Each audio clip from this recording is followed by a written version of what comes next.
Good morning. आज मैं आपको दिनांक 31 मार्च 1950 को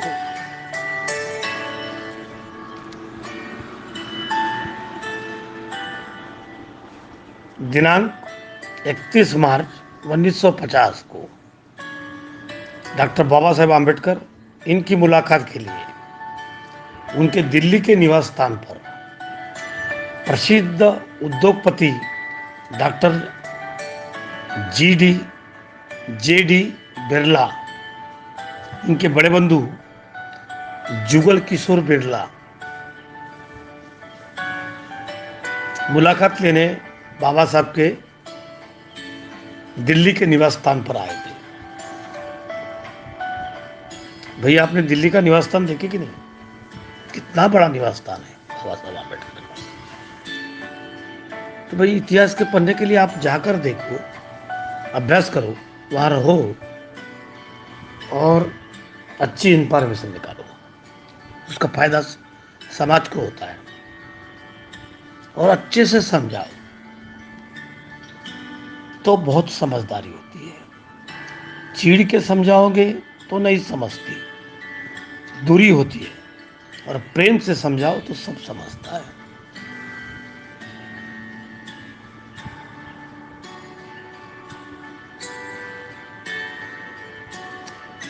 कुछ दिन के पहले बाबा साहब ने मद्रास में गैर ब्राह्मणों के एक जाहिर सभा में प्रचंड जन समुदाय के आगे भाषण में, अपने स्पीच में, अपने बोलने में भगवत गीता पर जोरदार टीका की थी। मद्रास में प्रियार ईवी रामास्वामी उस सभा के अध्यक्ष थे। बाबा साहब और प्रियर ईवी रामास्वामी दोनों ने भगवत गीता पर बहुत बड़ी टीका कर दी। उसका परिणाम देश में हुआ और ये खबर दुनिया के हर अखबार में आई है। इस बातों को लिखते हुए बिरला उस जमाने के सबसे अमीर आदमी थे। उन्हें बहुत फील हुआ। इसके अनुषंग से जुगल किशोर बिरला बाबा साहब की मुलाकात लेने उनके दिल्ली के घर में आए। बाबा साहब ने उनका अच्छा स्वागत किया, रिस्पेक्ट किया, मान दिया, क्योंकि बिरला एक बहुत बड़े टाटा और बिरला, इन्होंने देश को उस वक़्त, जैसे आज अबानी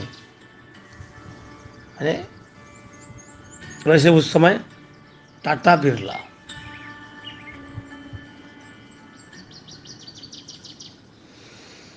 बाबा साहब ने उनका स्वागत किया। जुगल किशोर बिरला बाबा साहब को बोले कि बाबा साहब, भगवत गीता ये हिंदू का पवित्र धर्म ग्रंथ है और आपने इतने में हिंदू के पूजनीय ग्रंथ को बहुत बड़ी टीका की है। उससे हमारे हिंदुओं की भावना दर्द महसूस हो रहा है। आपने जो कहा उस पर हिंदू लोगों की भावना भड़क गई है। आप उसका पूर्ण विचार किए जाए, इसका अभ्यास किया जाए, और मैं आपको अस्पृश्यता निवारण के लिए 10 लाख रुपए की मदद करना चाहता हूं। और यही रहेगी कि भगवत गीता पर जो आपने टीका किया उसको पीछे लिया जाए। जुगल किशोर बिरला, इनका बाबा साहब ने शांतपूर्वक उनकी बातें सुनी। बाद में स्मित हास्य करके जुगल किशोर जी को कहा, भगवत गीता यह हिंदू का धार्मिक ग्रंथ नहीं, वो राजकारण की एक प्रकार की किताब है। इसमें जाति वर्ण व्यवस्था, इसके साथ ही कोई उपदेश नहीं है। यह किताब लिखने के पीछे यही उद्देश्य था कि जो पुजारी वर्ग है, उस पुजारी वर्ग को दरबार में अधिकार प्रदान करने के लिए ये लिखा गया है।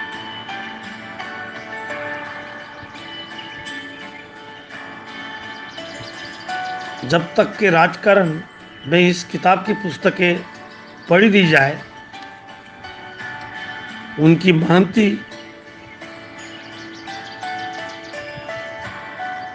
गैया को जाएगी, तो वर हिंदू धर्म के समानता के स्थापन हेतु शक्य नहीं।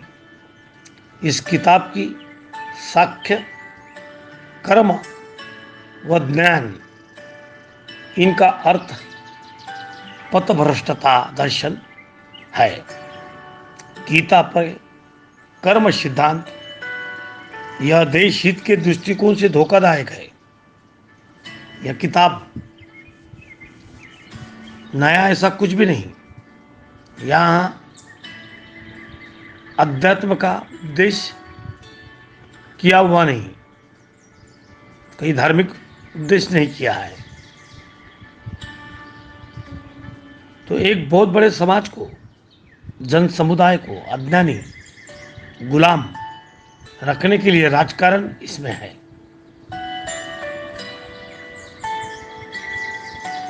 यहाँ अपने अनुयायियों को ऐसा उपदेश किया है कि सम सर सत्य की संबंधित अज्ञानी लोगों को बुद्धि में अस्थिर रखना इसका हेतु है। भगवत गीता के अनुसार वर्ग वर्णी दूसरे कुछ भी नहीं, जात है। बिरला इन्होंने कबूल किया हुआ 10 लाख रुपया, उस जमाने का 10 लाख यानी आज के 100 कोटी बराबर, उससे भी ऊपर में था, 1000 कोटी बराबर था। बिरला को उन्होंने बोले 10 लाख रुपए की मैं खुद के लिए कभी बिकता नहीं, इसके लिए मेरा जन्म नहीं हुआ। बाबा साहब ने कहा, मैंने भगवत गीता पर जो टीका की है उसका कारण यही है, जो ग्रंथ समाज को चुकी का संदेश दे रहा है, गलत संदेश दे रहा है, इस पर से सभी अध्याय तिरस्कार वो घृण के भरे हुए हैं। कृष्ण के अध्याय 9.32 में ऐसा बोला है कि मनुष्य का जो व्यवसाय है, यह उसके पिछले जन्मों का पापमय कृत्य के कारण फलस्वरूप है, उसका फलस्वरूप इसको मिलता है। जुगल किशोर बिरला, इनको इस बातों पर कुछ भी मालूम नहीं था। वो एक व्यापारी थे और व्यापार के दृष्टिकोण से या भावना के लोगों के दृष्टिकोण से भड़काऊ नहीं आना चाहिए, इसलिए वो ये प्रयत्न कर रहे थे। इस पर बाबा साहब ने उन्होंने गीता पर अनेक श्लोक के अर्थ सह उनको समझाए। बाबा साहब को वो डिटेल अभ्यास था। ये ग्रंथ धार्मिक नहीं, ये राजकीय है। उस पर से विचार, ये सामाजिक क्षमता सामाजिक न्याय के विरुद्ध है। यही तफसील सह स्पष्ट इसमें है। बाबा साहब ने गीता पर जो भाष्य किए, जुगल किशोर बिरला अवाक हो गए। आखिरकार उन्होंने बाबा साहब को कहा, आज तक के मुझे किसी ने, बाबा साहब ने कहा, आज तक मुझे किसी ने पैसे देकर नहीं खरीदा है, और मेरा हिंदू धर्म के बारे में जो दृष्टिकोण कभी भी बदल नहीं हुआ है। बाबा साहब की विद्वता के सामने जुगल किशोर बिरला थक कर रह गए, अतिथ रह गए। इस देश को लोकशाही का प्रजासत्ताक संविधान प्रदान करने के कारण बाबा साहब की कृतज्ञता व्यक्त की है। बिरला बाबा साहब की कृतज्ञता कर और अभ्यास समझकर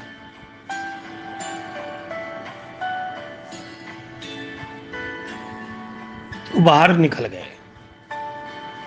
यह संदर्भ डॉक्टर बाबा साहेब आम्बेडकर, कुछ स्मृतियां, कुछ अनुभव लेखक शरकानंद शास्त्री, इन्होंने लिखी हुई है।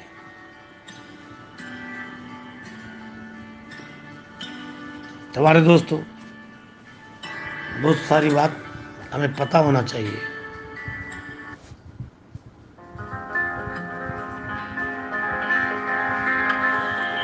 मैं आपका साथी डॉक्टर फुलेकर हर इंफॉर्मेशन के अभ्यास के साथ में आता हूँ और आपको अभ्यास देता हूँ। मेहनत करके आप अभ्यास दे रहा हूँ। इसका फायदा सही समाज को होना चाहिए। और कोविड में हमारे लोग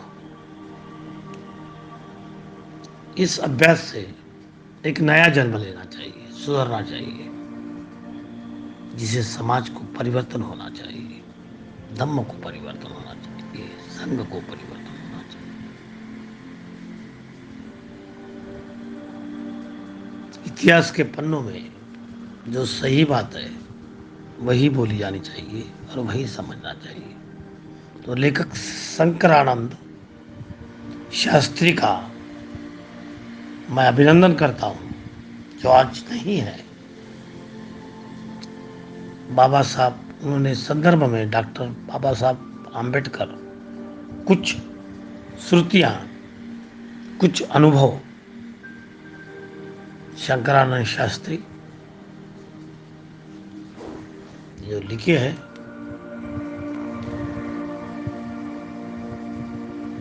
धन्यवाद के साथ में आपका दोस्त डॉक्टर सच्चिदानंद फुलेकर। नमो बुद्धाय। साधु साधु। दोस्तों, मैं जो ये बातें बता रहा हूँ, ये अभ्यास करने के बाद भी बोल रहा हूँ। मुझे कोई किसी में टीका टिप्पणी या ऐसा मेरा कोई चाहिए नहीं। मेरा विचार ये सत्यता की ओर, सत्यता को पढ़ाने की ओर, सत्य बातें को जानने की ओर। सत्यता क्या है, इसी के लिए है। आपका साथी डॉक्टर सच्चिदानंद फुलेकर। नमो बुद्धाय। साधु।